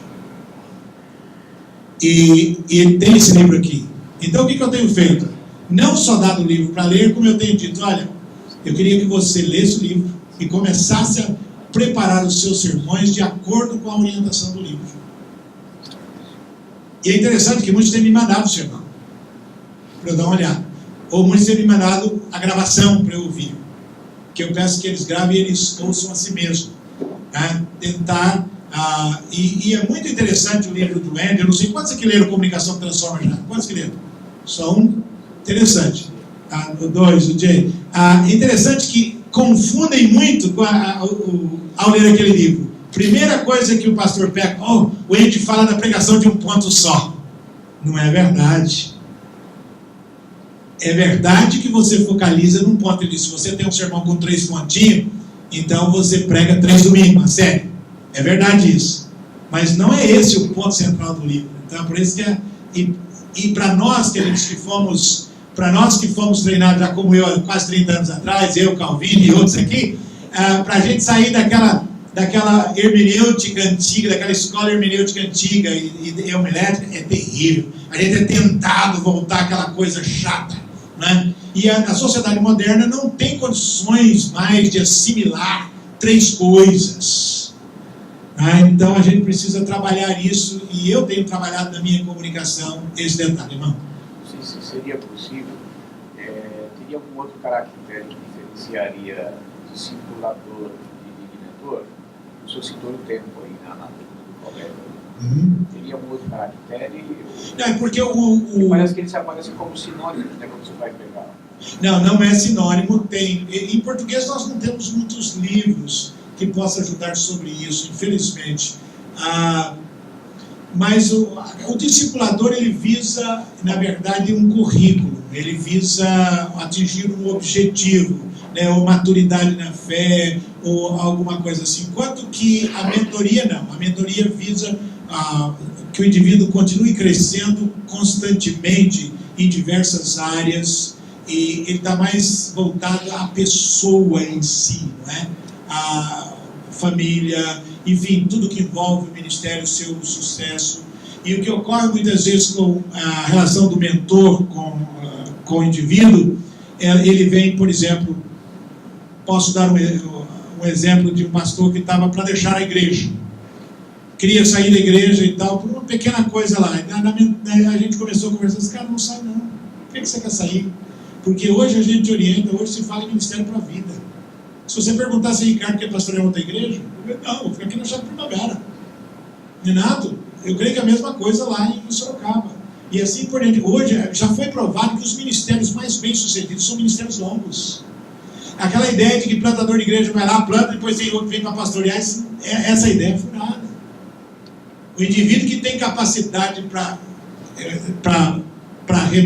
rebanhar, tem capacidade para pastorear, para cuidar, né? É só uma questão de trabalho do indivíduo. No primeiro momento, eu entendi que o mentor ele será escolhido pelo candidato. Isso. Tá? E o assessor, né, vai orientar o projeto? Não. Pode ser uma pessoa. Pode ser ou não. Tá? Aí vem a questão, complementando a pergunta anterior do Natal. Só me dá um dia, alguém pode arrumar uma água para mim? O mentor, na minha maneira de ver, como o irmão está colocando, precisa ter um pouco mais de preparo. Senão não vai conseguir ajudar. Muito boa colocação. Tá, e aí, e se ele escolher a pessoa errada? Ótimo, muito interessante. Queridos, normalmente mentor é um indivíduo mais experiente e, por ser mais experiente, automaticamente pode ser mais velho ou deve até ser mais experiente. Você não vai pegar um indivíduo, você está plantando igreja, você não vai pegar um indivíduo para ser o seu mentor que nunca plantou igreja. Como é que ele vai te orientar na plantação de igreja? Não? Nesse caso, o CTPI teria condições de dizer, não, esse não serve, nós vamos indicar outro. Como funciona?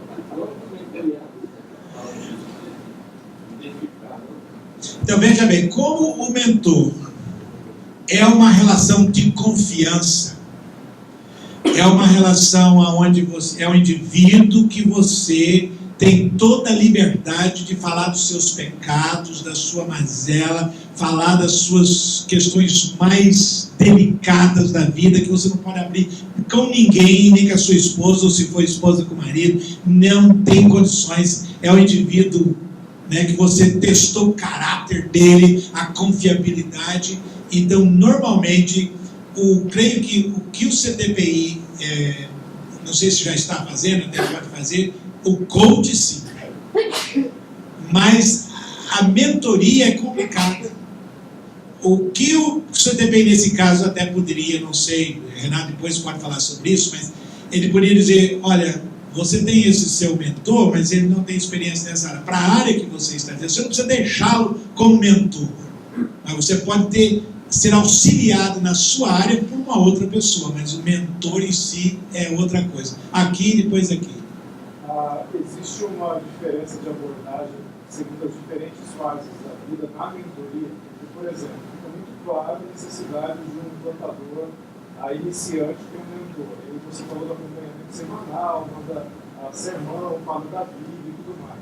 Mas alguém chega, por exemplo, no ponto que você está. Como funciona a mentoria no ponto que você está? Muita boa colocação. Eu tenho mentor. Desde que eu descobri que mentor era algo saudável, eu nunca deixei de tê-lo. Um tailandês me mentorou por 5 anos, depois ele veio a falecer e eu já imediatamente arrumei outro. Quando eu cheguei aqui no Brasil, comecei um relacionamento com um colega já nos Estados Unidos e eu falo isso com muita alegria. Talvez aqui os irmãos que da IPI sabem. Hoje o Mário Sérgio de Góes, apesar de ele ser mais novo do que eu, ele é 4 anos mais novo do que eu. Hoje a gente fala que a gente se mentoreia, ou faz mentoria um com o outro, né? Então a gente se fala toda semana, a gente está em contato, a gente conversa e assim por diante. Então nós precisamos de mentor, não importa a idade que estamos, a experiência que temos, nós sempre vamos precisar.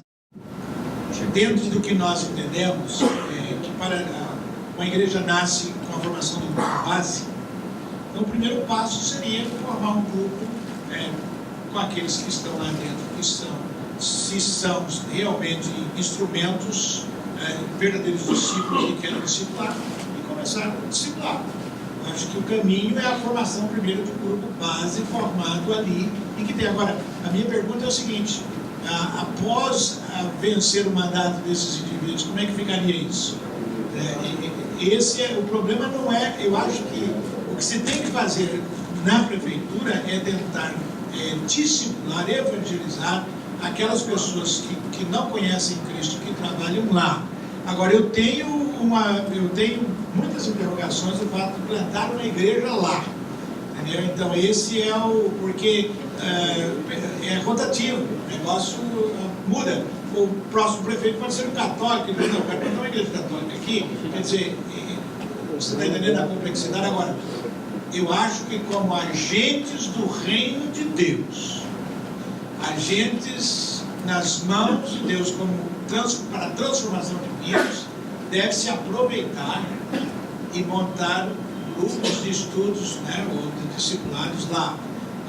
Eu tinha um amigo que ele era assessor da esposa de Fernando Henrique Cardoso, e ele montou um estudo, uma célula no gabinete, onde a Ruth Cardoso participava toda quarta-feira.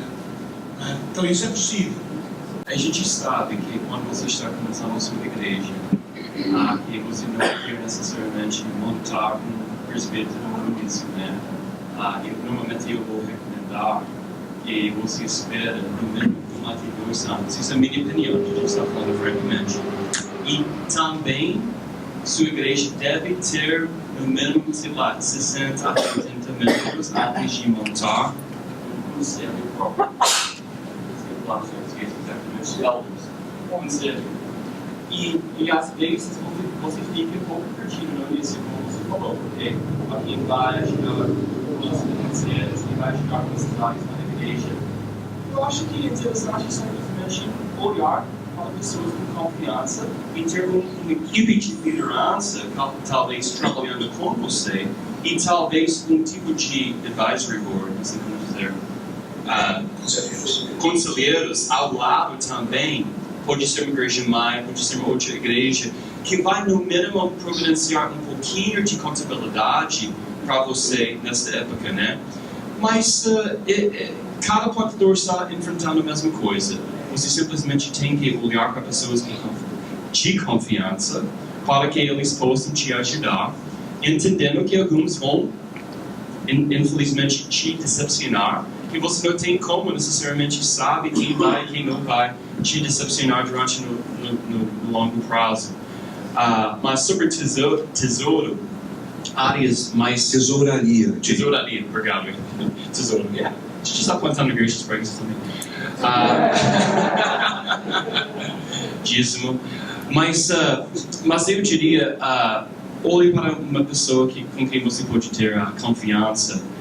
Mas eu sempre acho que começando com homens grupo de homens, sei lá, 6, 8, 10 homens com quem você tem confiança, formar esses homens, se reunindo com eles semanalmente, durante 2 anos, você vai começar a descobrir quem pode ser diácono, quem pode ser parte do conselho, quem pode ser líder potencial, quem pode ajudar com as financeiras, essas coisas, né? Sei, isso ajuda. Calvino, quando nós falamos, dentro dessa metodologia que nós temos estudado sobre plantação de igreja, quando você vai começar a igreja, a gente orienta o indivíduo a formar o seu grupo base, que são os primeiros novos que vão chegando, ou alguns crentes já com experiência, que dependendo. Nesse grupo base, você vai definir algumas coisas, que seria a visão da igreja, a questão da eclesiologia missional e outras coisas. E esses indivíduos já estariam sendo, desde o início, olhado e treinado por você, para que eles venham ser os seus futuros presbíteros, e ele pode assumir funções como tesouraria e etc. Bom, essa é a primeira ideia. Segunda, é que aí é que entra aquilo que nós falamos, a importância de você ter um coach, nesse caso, né? E o mentor, claro, que estaria também te ajudando nisso, né? O mentor seria aquele que estaria te dando conselho nisso, né? Mas eu diria coach, porque aí entra uma questão mais de estratégia e técnica, não é? Mas normalmente é isso que a gente se faz. Por exemplo, eu estive na igreja do Renato um domingo antes de ser organizada. E eu vi o Renato, no domingo antes da igreja ser organizada, o Renato já colocar lá, gente, nós vamos ter eleição aqui domingo que vem, para a igreja ser organizadas, e eu tenho trabalhado com essas e essas pessoas, então nós queríamos sugerir esses nomes aqui, né? Porque eu já venho trabalhando com elas, e uma delas eu tenho certeza que já era o tesoureiro, coisa assim, né? Então, normalmente, o que eu entendi, o Renato pode dizer isso, mas o que eu entendi que o Renato fez? Durante o trabalho das definições em termos de eclesiologia, em termos de visão, missão e etc., no grupo base dele, ele conseguiu trabalhar e discipular pessoas que agora estão do lado dele para assumir a função de presbíteros, diáconos e também, inclusive, tesouraria, né? Mas nesse caso, o mentor ou o coach pode te ajudar nisso. Eu pensei no tipo de CNPJ, por exemplo, a tesouraria, como funciona isso para tirar o CNPJ como tesoureiro movimento? Deixa eu tentar te responder essa pergunta, não como membro do CTPI, mas como membro da Conexão Atos 17.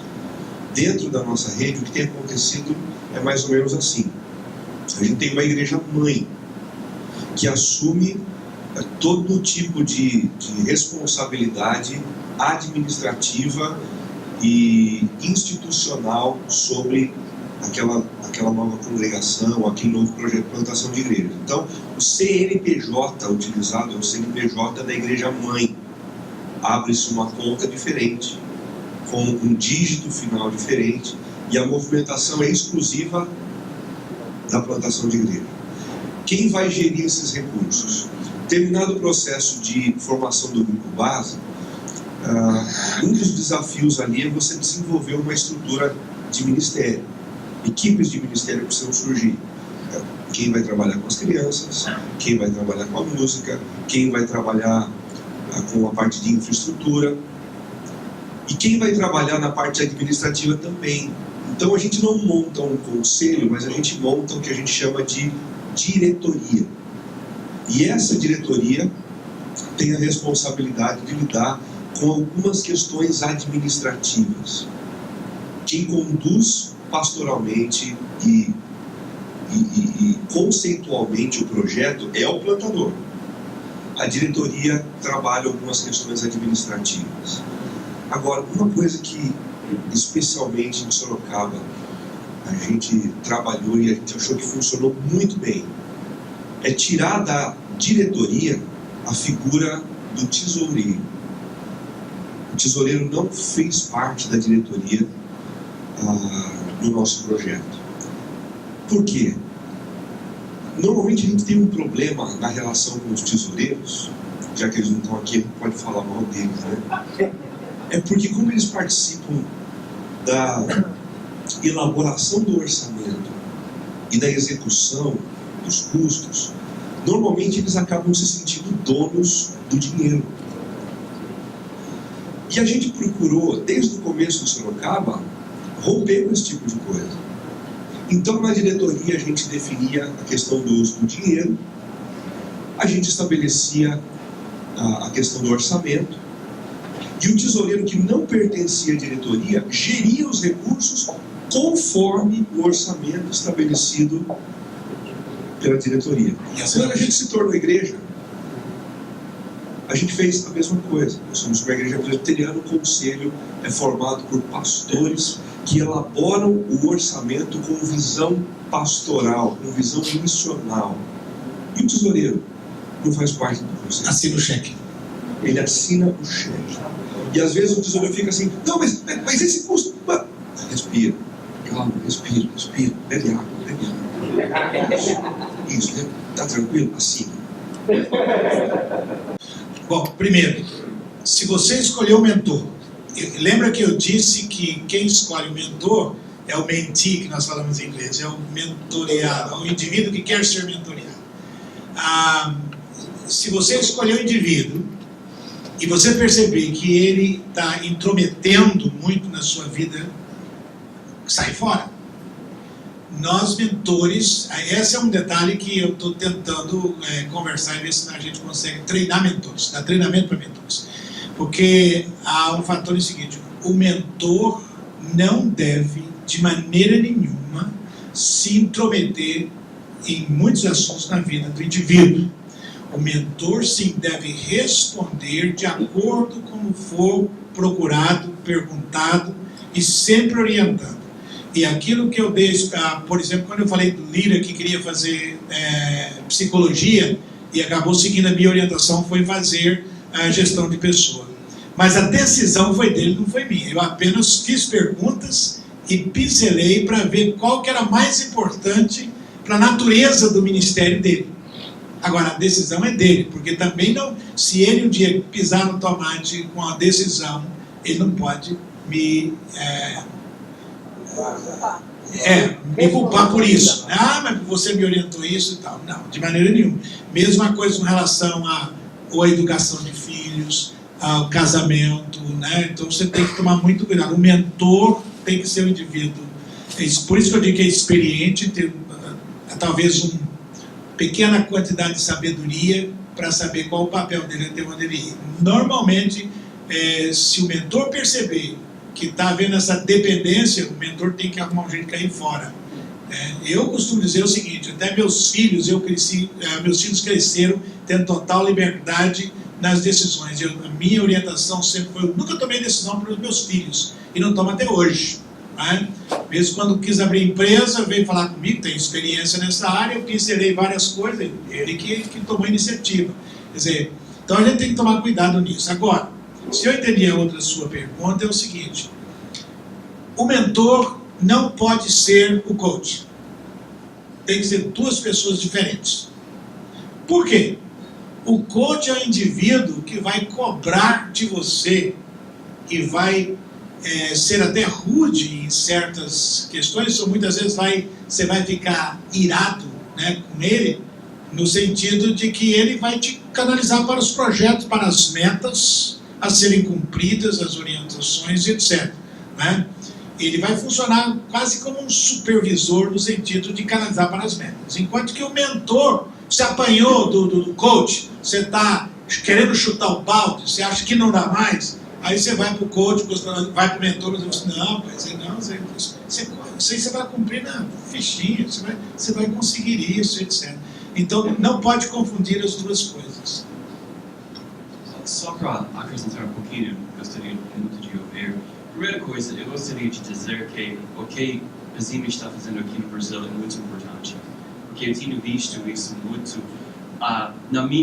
Isso pode ser uma generalização, mas na minha experiência no Brasil, ainda coaching e mentoreado um conceito ainda um pouco estranho, um pouco diferente, que muita gente ainda não aceitou ainda. Eu acho que é bem interessante, então realmente vale a pena ouvir.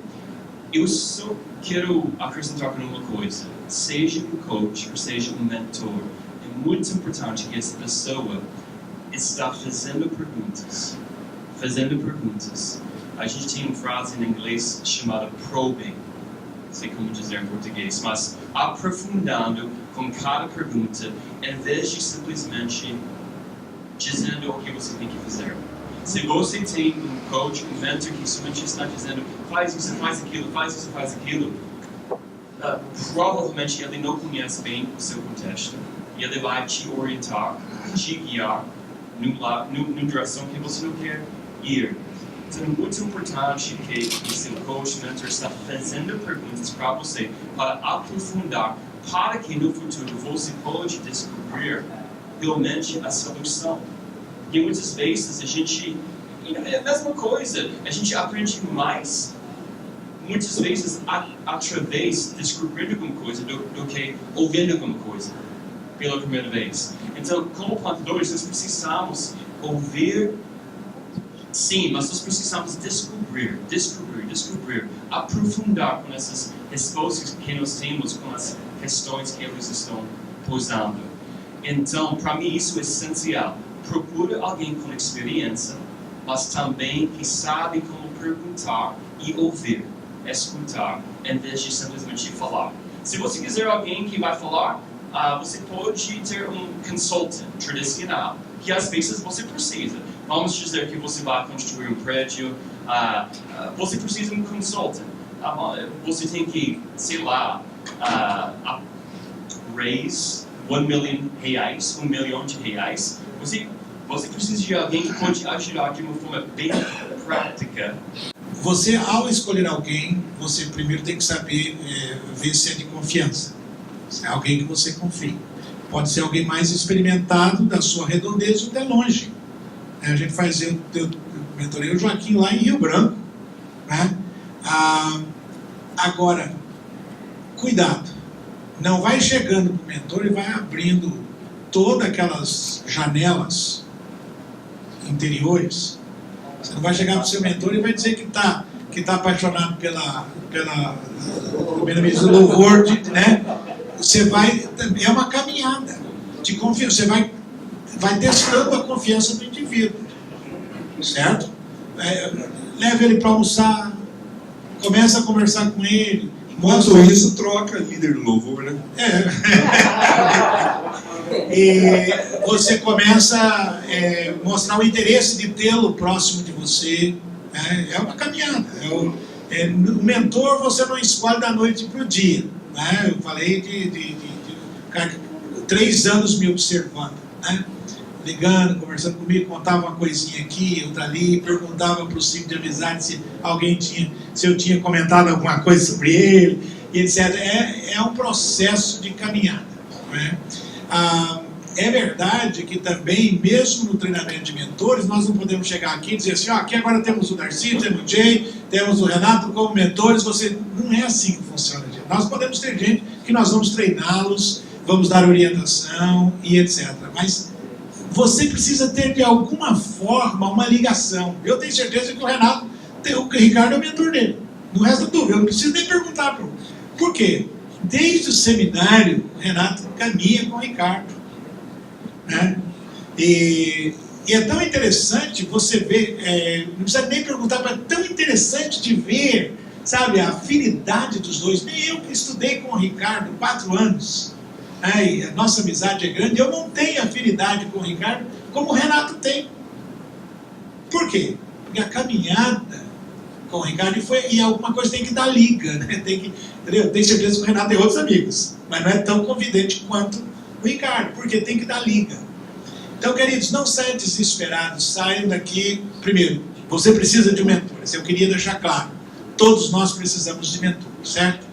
A minha dificuldade, quando esse meu mentor morreu, esse tailandês morreu, teve um infarto fulminante dirigindo o carro, eu sofri demais. Eu confesso que parece que eu sofri mais da morte dele do que na morte do meu pai. Um tailandês, falava um inglês difícil de entender. Ele pensava em tailandês e falava em inglês, né? Mais ou menos assim. Mas era um cara, o Jay falou muito bem. Normalmente ele fazia 2, 3, no máximo 4 perguntas em cima das minhas perguntas, em cima do que eu tinha falado para ele. E com isso ele ia, assim, eu gastei mais uns 6 meses para conseguir um outro. Foi uma caminhada com outro, que é presidente da universidade, onde eu ainda sou um dos professores. Mas a gente encontrava uma vez por mês. E eu sei que tem outros mentores nos Estados Unidos. Lá nos Estados Unidos, normalmente os mentores cobram $100 por hora. Então eles têm, muitas vezes vão para o hotel e atendem no hotel o dia inteiro, né? Uma hora por cada um. É cobrado, você paga, né? Então você tem direito no trabalho. Aqui no Brasil, se eu fosse cobrar, eu estava bem de situação. Então, mas não é esse o caso. Então a gente não tem essa cultura aqui. Agora vai com calma, alguém pense, feche os seus olhos e pense em alguém que você gostaria de ter ao seu lado. Esse é o meu paizão, né? Quem que eu poderia trabalhar comigo nessa área? E começa a caminhar com ele, pouco a pouco, passo a passo, e vai até chegar ao ponto de assim, você não queria agora oficialmente ser o meu mentor? Aí você pode dizer, com relação à literatura, você pode dizer, escuta, eu estou nessa área assim, assim, o senhor tem alguma sugestão para me dar?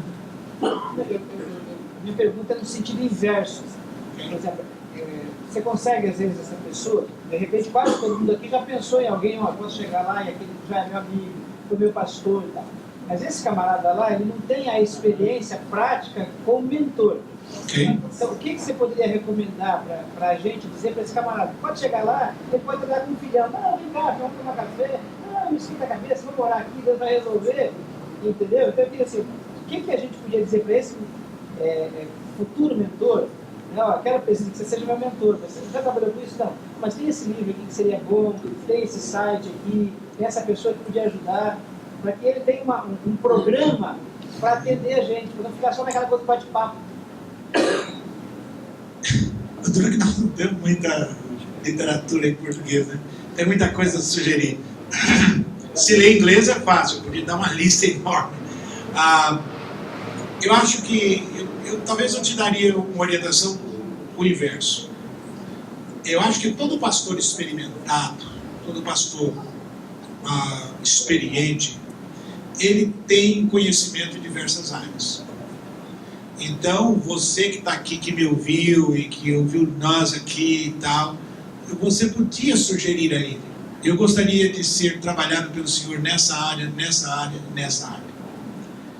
E se ele for, ele vai procurar algumas coisas. O meu e-mail, se vocês quiserem, acho que do CTPI é o mais fácil, é meu sobrenome, pezzini@ctpi.org.br. Se vocês quiserem me inscrever, eu posso ver alguma coisa e sugerir algum tipo de material, mas em português é complicado. Pastor, a CEPAL não tem algo nesse... Ela tem um tipo de pastoreamento, que é o MAP, não é mentoreamento. Aliás, tem várias pessoas no Brasil que tentam um tipo de pastoreio de pastores. Aliás, deixa eu dar um exemplo fácil. Na Secretaria de Evangelização, até queria dizer isso, por exemplo, como é que hoje a coisa está tentando funcionar na Secretaria de Evangelização da IPI? A Secretaria faz a supervisão. Eles têm o Misael, que é o pastor. É o pastor dos missionários. O Misael viaja, vai no campo, ouve o missionário, ora com ele, e isso tudo. O missionário faz esse tipo, o Misael faz esse tipo de pastoreio, né? E, na verdade, com aqueles que têm me pedido, eu tenho feito o mentoreamento. Então, isso tem funcionado muito bem até aqui, na estratégia que o Cássio tem montado, né?